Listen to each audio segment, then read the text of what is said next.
So welcome back. If you're watching this, I'm currently recording this live in front of a couple of hundred cretins. No, not cretins, they're lovely. Obviously, I love you all, you guys. But I'm currently doing a subathon over at twitch.tv/Scottejaye87. So if you don't follow me over there, obviously make sure you come over, get involved. Basically, the people are controlling how long I'm here for. So every sub, donation, bit, or anything, any interaction on stream basically keeps me in front of the computer longer, or sometimes in bed, because obviously part of a subathon is I do sleep, so don't panic, but I can't physically turn the camera off. It gets a bit weird, especially if I get a bit handsy in the night. But anyway, a lot of people on the stream and even on YouTube comments have been asking about the second round of Karazhan testing. How's it changed? Is it harder? Is it pre-nerf? Is it post-nerf? I just want to take a minute to try and not be distracted by the guys in chat and talk about my opinion. What do I think of it? I've cleared it twice and we're going for a third time tonight, which at the time of recording, we're going in about 4 hours, something like that. And we're taking a very strange comp for a very particular reason, which we're going to get into shortly. Overall, is it more difficult and has it changed? Not really. There's a couple of tweaks to bosses which are, some are noticeable, some are not noticeable. The main one, which if you watch people stream or you watch YouTube videos, you'll know Nightbane is probably the biggest bane. It's literally the only thing that's changed that's really sort of not game breaking, but the fact that you'll take a comp, a regular comp, a couple of melee, a few range, making sure you've got a warlock to be able to deal with the Aran ads, for example. But then you get to Nightbane and it's a completely different story. Without making a Nightbane composition, you're not going to kill it. Or if you do kill it, you either have exceptionally skilled players, mainly the physical damage dealers, because that's basically all that can do damage to the ads. So it's in that strange state, which I don't want to get too deep into, but in case you don't know, so what private servers class as pre-nerf Nightbane means that the ads that spawn during the flight phase can only be damaged by holy damage and physical damage. So that rules out you're really one of your biggest pumpers, your warlocks. And most groups are going to take 1 to 2 warlocks, as one as a minimum, preferably 2. And that's what we done on our first night, which was on Friday. And we got to Nightbane and we didn't stand a chance. We had like 2 people in the entire group that could even damage the ads. It's not actually just the ads. The damage is such a massive step up. So when you go from, let's say, Prince, who's quite literally tickling your tank, and then you go to Nightbane, who on some pulls was like more or less one-shotting a pre-raid bis geared prot warrior. And he weren't pre-raid bis geared, as in didn't have crafted gear and stuff like that. But then, he was defense capped, as in crit immune, probably not uncrushable, but you get the point. It was the sort of average gear that you would expect to go into Karazhan with, and he was just getting absolutely just pummeled, like straight into the ground on some pulls, not all pulls. Obviously it required a bit of luck. My big issue with that, and it's not issue, so don't start flaming in the comments like, oh, you said you wanted hard content and now you're complaining it's hard. I'm not complaining. I want the content to be hard. 10 of the 11 bosses are not hard enough. It's as simple as that. But it's just such a big sort of... It's not aligned. You can't have 10 bosses that you can more or less kill with any comp and ignore mechanics. As in, when you're killing Aran, the biggest part of Aran is making sure that his mana is higher than his health. So you don't get... Basically, if he goes he then polymorphs everyone, like evocates what he actually eats and drinks, and then mass pyroblasts. So it's a race to kill him before that happens. The way you do that is by keeping its mana higher than its health. You can more or less forget interrupting. It's really not that important. The boss dies so quick that it just doesn't matter. But while we're on Aran, one minor change on him is actually he's now flame breathing, or dragon's breathing, which he wasn't doing before. He is doing that now, so it does make it slightly more difficult if you happen to all get caught in melee for whatever reason, and the blizzard is a little bit gimpish, dare I say, as in it covers like 90% of the room.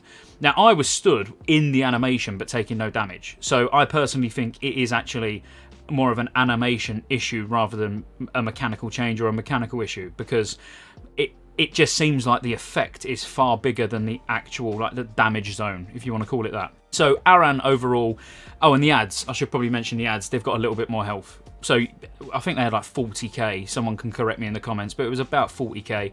So you're still not going to waste 200,000 damage on killing them. So you're going to want to CC him still and just focus on the boss. Other than that, we will go back to Nightbane again in a minute, because there's a few things that are just, as I say, not quite balanced. You know, the whole point of this mini rant is the fact that you can take anyone you want to do 10 bosses, but if you want to do a full clear, then you do need to min-max. I think that would be the bottom line of what I would say is, you know, you can go in and have fun in Karazhan and take whatever you want, you know, and you and all your mates on a Friday night having beers, drinking gin, hopefully gin, and just killing some bosses. But if you want to do Nightbane, it's that much of a step up in difficulty. It requires a lot of coordination, organisation, and ultimately min-maxing your composition, which is what people didn't want. You know, the first round of testing where I was saying, like, it's too easy, it's a joke, everything's a joke. It was, and it still is for the most part, but it's just that one boss, which, if playing devil's advocate, kind of does make sense, because you've got to look at it from the perspective of it is actually part of an attunement process. You know, killing Nightbane is part of an attunement process. None of the other bosses are. So actually having that boss as quite difficult on the basis it is part of an attunement process sort of would make sense that it's more difficult. But my issue with it is that it's overly difficult, but unnecessarily, I would say, mainly because this whole holy and physical damage only is a mechanic that wasn't even meant to be in the game. So what I was saying before about, you know, that's what private servers class as pre-nerf, it was actually an inadvertent change which was hotfixed after about, I don't know, 4 to 6 hours. It didn't even last a full day on the official TBC servers back in the day. So how and why Blizzard decided to put Nightbane in at this state, I don't know. But ultimately, for people like me and our community and our guild, you know, this is great. This is actually like good news, because it's good to have a challenging 10-man raid. You know, well, it's not the whole raid, just the one boss, but you get what I mean. And when I say we're going back tonight, we're going back with a very disgustingly min-maxy comp. We're going with 4 BM hunters. 4 BM hunters, and we're solo tanking everything. Just one prop paladin, which I'm even on the fence about whether he's going to be able to withstand the wrath of Nightbane, because a prop warrior last night was struggling, so our prop paladin's going to fare, I don't know. But a couple of other quick minor things just to touch on before we carry on as well. And this is more about how you don't need to min-max for the other 10 bosses. You know, so we've said, right, if you want to kill Nightbane, yes, you need a proper comp. The rest is fairly face roll. For example, Morrows, don't worry about CC. When you're building your comp, don't think, oh, we need like 2 priests to make sure we can shackle. Literally, just stack them all up and AoE them down. We've done that multiple times now. It is that easy. The same goes for, I mean, I'm not going to say it's completely face roll, because it is a little bit RNG still, but like Prince. Now, we've safe spotted him by the door twice in this current round of beta testing and twice in the last round. And now some people have had to move him around, but we might have got lucky. Well, we probably did get lucky, and we haven't had to move him at all. We've had a couple of scary Infernals land, but not where our ranged has had to move at all. Just our melee and tank just adjust slightly. Probably the last one, which is a bit strange, but I think it's more of a bug than anything else. But if I don't mention it, people in chat will probably start raging, because we looked like we had problems last night on Never Spite. We did have problems, but we shouldn't have had problems. We had probably 50% of the group that hadn't even done it before. One of whom was the tank, which, if you know anything about Never Spite, then you can probably appreciate that your tanks definitely need to know what they're doing. You know, that's like the #1 rule. And then you do need a good amount of understanding to be able to react, because if somebody accidentally steps in a portal or the beam from the portal and gets the debuff, now you need someone to possibly take their place, but they need to be confident enough with the portals to know, oh, I can quickly take that one for 10 stacks, or I can take that one for 5 stacks while the tank runs over, or whatever. You know, ultimately you need a good understanding of that. But the only dangerous or strange thing it was doing was it was meleeing from about 40 yards away. And I mean that seriously. Wasn't abiding by any threat table for melee either. So, you know, we had 2 tanks in melee range, first and second threat, yet he would turn around and hit a priest who was quite literally 40 yards away. That don't seem right. It might not be right. I don't know. I've not seen it before on all of those servers that we don't talk about that I've played on before.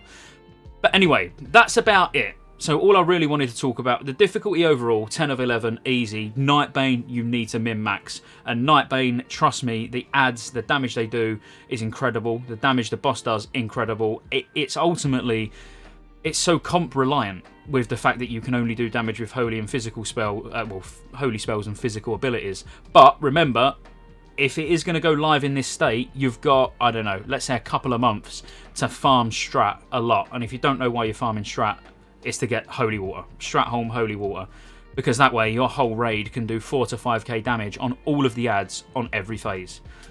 Just leave you with that last little tip. And if you're not coming over to Twitch, you should be, because hopefully the Subathon will still be live, because they're currently keeping me here for about another, I don't know, 8-9 hours, something like that minimum. And I've already been live for, I don't know, 15, 16 hours, something like that. I don't know, I've probably just made that number up. But anyway, make sure you like and subscribe, and I'll see you on the next one. I just want to say a big thank you to all those guys up there. Thank you so much for joining the channel. It really does help support me and the growth of the channel, obviously. And ultimately, it keeps me here pumping out that TBC content that you want to see. Also, come check me out over on Twitch. Can we say hi to the baby? Isabel, come here. Say thank you for buying my daddy a pub. Thank you for buying my daddy a pub. Yeah.